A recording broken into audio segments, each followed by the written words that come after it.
Our efforts on the Appropriations Committee, as I've seen many times, have mainly pointed up to me that we've got to have comprehensive reform, and we can't do that from the Appropriations Committee.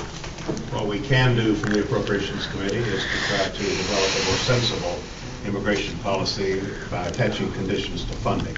And that's what we are attempting to do, and we exercise oversight. That's why information that anyone has that would be relevant to our mission, we are receptive to that. Alternatives to detention is very, very important. Down along the border, there are many people, of course, apprehended who are crossing illegally, and we've worked very hard to create less coercive means of keeping track of those folks as they're pending a hearing.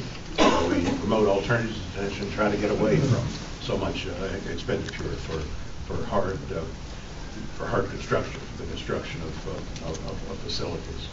Let's see, what was your other? Yeah, there's 3 questions.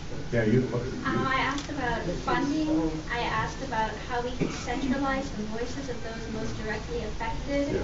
by policies, and also how Secure Communities is addressing the problems within our criminal justice system as it's targeting criminals. Yeah. Well, the whole idea of Secure Communities is precisely to target the criminals. Some of those are in this country illegally, and they don't belong here. So we need to have a way of deporting them, identifying them, and deporting them.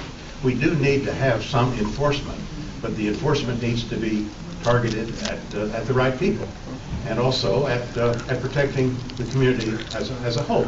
I'm very concerned about the rights of defendants, whether it's in the immigration system or in the criminal justice system. I think I have a history of that. I hope I do.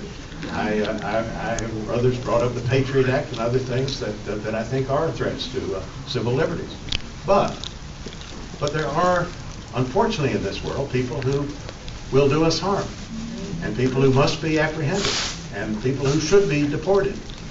And I think the challenge is not to gloss over that, but to come to grips with it and to figure out exactly what that policy should look like. So it does protect the community as a whole, but it is fair, most particularly to the immigrant population that you're talking about. I appreciate the good work you do with them, and I very much want to hear from them, because I think whatever our best intentions are, if there is fear and apprehension and misunderstanding in the local community, then we're not succeeding. We need to know really what's going on. I think we would like to meet with you very much. Well, I've met with many groups, and I'm glad to do so. Thank you.